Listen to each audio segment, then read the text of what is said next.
নামটো পোনপ্ৰথমে মই সৃষ্টিকৰ্তা ঈশ্বৰলৈ কোটি কোটি ধন্যবাদ জনাইছোঁ আৰু লগতে আমাৰ গুৰু দেউতালৈও সহস্ৰ কোটি প্ৰণিপাত জনাইছোঁ। মোৰ নাম গীতালি বুঢ়াগোহাঁই, ঘৰ মোৰ ডিগবৈ। মই ইয়ালৈ 2019 চনতে আহিছিলোঁ, নৱেম্বৰ ডিচেম্বৰ মানত লঘোণ প্ৰাৰ্থনা দিবলৈ আহিছিলোঁ। মই বহুত বছৰৰ পৰা আচলতে মোৰ মাহেকীয়াৰ সমস্যা আছিলে, তাৰপিছত আকৌ চকুৰ প্ৰব্লেম আছিলে, তাৰপিছত মানসিক অশান্তিত ভুগি আছিলোঁ। কিন্তু ইয়ালৈ অহাৰ পিছত যেতিয়া প্ৰভুক পালোঁ, তাৰপিছৰ পৰা যেন সকলো দূৰ হৈ গ'ল আৰু মাহেকীয়া সমস্যাটোৰ পৰা মই মুক্ত হ'লোঁ। লগতে মোৰ চকুৰ আছে হ'বলৈ আৰু লাহে লাহে ঈশ্বৰে কৰি আছে। আগতে মই চশমাখন পিন্ধি খুলি লৈ পঢ়িব নোৱাৰোঁ, তাৰপিছত আকৌ যদি খুলি লওঁ তেনেহ'লে মূৰটো এনি টাইম ঘূৰাই থাকে। কিন্তু এতিয়া যেতিয়া বাইবেলখন পঢ়োঁ, তেতিয়া চশমাখন পিন্ধি যেতিয়া পঢ়োঁ তেতিয়া দুটা দেখি পাওঁ। চশমাখন খুলি কেনেহে বাইবেলখন পঢ়িব পাৰোঁ তাৰমানে। আৰু এতিয়া চশমাখন খুলি থ'লেও মূৰ নিবিষায়, কিন্তু অকণমান হ'বগৈ আছে, যিটো অকণমান ব্লাৰ নিচিনা এতিয়া দেখি পাওঁ খুলি থ'লে। সেইটো ঈশ্বৰে ভাল কৰিব বুলি মোৰ সম্পূৰ্ণ বিশ্বাস। আৰু কেইদিনমানৰ আগতে বৰদিনলৈ মই আহিব নোৱাৰিছিলোঁ কিবা কাৰণত। তেতিয়া বৰ দুখ পাইছিলোঁ, মনটো কিন্তু ইয়াতে আছিলে। কিন্তু ভাগ্যক্ৰমে আমাৰ গুৰু দেউতাইহে ডিগবৈলৈ গৈছিলে। তেতিয়া খুব ভাল লাগিছিলে মনটো যে তালৈ যাব নাপালোঁ, কিন্তু ইয়াত আহিব খুব ভাল লাগিছিলে। কিন্তু মই সেইটো আনন্দত পাহৰি গ'লোঁ যে মোৰ মাহেকীয়া তেতিয়া 3 দিন হৈছিলে। কিন্তু ক'লে যে পাৰিবা তুমি দূৰত থিয় হেৰি কৰি হ'লেও প্ৰাৰ্থনা কৰিব পাৰিবা বুলি। তেতিয়া পিছদিনাখন গা পা ধুই মেলি ওলাইছোঁ। তাৰপিছত লগে লগে মোৰ সেই যিটো মাহেকীয়া সমস্যাৰ মোৰ বিষটো নাছিলে, সেইদিনাখন আকৌ বিষটো আৰম্ভ হ'ল। তেতিয়া ইমানেই বেয়া লাগিছে, মাহঁতে কৈছে তই যাব পাৰিবিনে নোৱাৰ। তাৰপিছত মই কৈছোঁ ক'ত মাৰিম এতিয়া বুলি ক'লোঁ, আৰু বিষটোৱে দেখোন ইমান হেৰি হৈছে, উঠিব পৰা নাই। তাৰপিছত আপোনালোকে গৈ থাকক, মোৰ ভাল লাগিলে যাম এনেকৈ ক'লোঁ। মাহঁত গুচি গ'ল। তাৰপিছত মই একদম পৰি কান্দিছোঁ, ইমানেই বেয়া লাগিছে, মনটো ভাল পাইছিলোঁ যিহেতু আহিছে লগ পাম বুলি। তাৰপিছত ঈশ্বৰকে দুখ দিয়া নিচিনা হ'ল।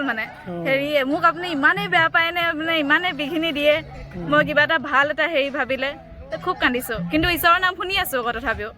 তাৰপিছত আজি বাৰু ভাত চাত নাখাওঁ বোলো, প্ৰাৰ্থনাও নকৰোঁ এনেকৈ ক'লোঁ।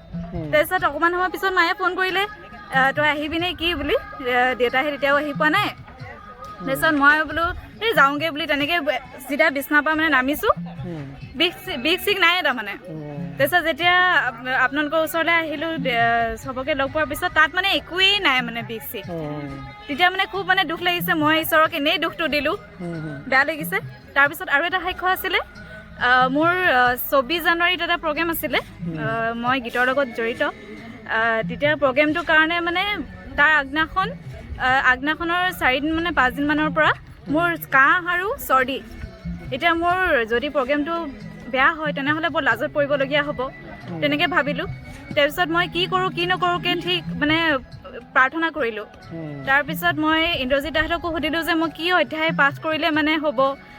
তাৰপিছত তেওঁলোকে ক'লে মোক, তেতিয়া গীতমালাৰ 38 আৰু 121টো মই পঢ়িলোঁ। তাৰপিছত লঘোণ ব্ৰতটো দিলোঁ। লঘোণ ব্ৰত দিয়াৰ পিছত সেই আগদিনাখনলৈ কিন্তু মোৰ ভাল হোৱা নাই, প্ৰগ্ৰেমৰ আগদিনাখনলৈকে। মায়ে কৈছে কি হ'ব এতিয়া প্ৰগ্ৰেম, মাৰ ভয় লাগিছে। কিন্তু মই তেতিয়া ক'লোঁ যে একো নাই, ভাল হৈ গ'ল, ঈশ্বৰে মোক ভাল কৰি দিলে। সঁচাকৈ পিছদিনাখন প্ৰগ্ৰেমৰ দিনাখন একোৱেই নাই, ভাল হৈ গ'ল। সেইটো এটা প্ৰমাণ পালোঁ। আৰু ঈশ্বৰে মোক বৰ সুন্দৰভাৱে চলাই নি গৈ আছে।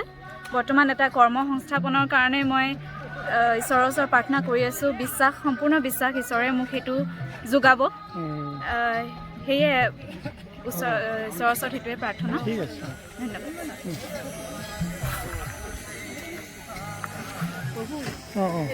মোৰ নাম শ্ৰী অকণি কোঁৱৰ, মই গেলেকী মণ্ডলীৰ পৰা আহিছোঁ, ঘৰ নামডঙীয়া। মোৰ মানুহজনে বহুত মদ খাইছিলে। 19 চনত ইয়ালৈ আহিব পৰা তেওঁ মদ খায়ে থাকে মাহেকৰ মদ, 6 মাহৰ মদ, তেনেকৈ এতিয়া সেইটো ভাল হ'ল। তাৰপিছত চাদা নেৰে, চাদা টেমা কিমান দলিয়াই কিমান নমস্কাৰ কৰে, নাখাওঁ পঢ়ো বুলি হেৰিয়াত ধৰি বাইবেলত ধৰি আকৌ খায়। তাৰপৰা এতিয়া চাদাও এৰিলে। তাৰপিছতে মোৰ এই আঙুলি, এইটো আঙুলি আৰু এইটো আঙুলি বহুত বিষ আছিলে, ক'বই নোৱাৰোঁ। মুঠতে কেনেকৈ ইমান বিষ খাই মই একো ক'ব নোৱাৰোঁ। তাৰপৰা নামঘৰলৈ আহোঁ নাই, গেলেকী আইদেউবাৰী নামঘৰ, আহি তাত প্ৰাৰ্থনা কৰোঁ প্ৰাৰ্থনা কৰি কৰি মোৰ কাহানি ভাল হৈ গ'ল ক'ব নোৱাৰোঁ কঁকাল বিষ আছিলে কঁকাল বিষটো ভাল হৈ গ'ল আৰু ভৰি দুখন এই পিছ চাইডটোহে কুটাই থাকে সেইটোও ভাল হৈ গ'ল সেয়ে মোৰ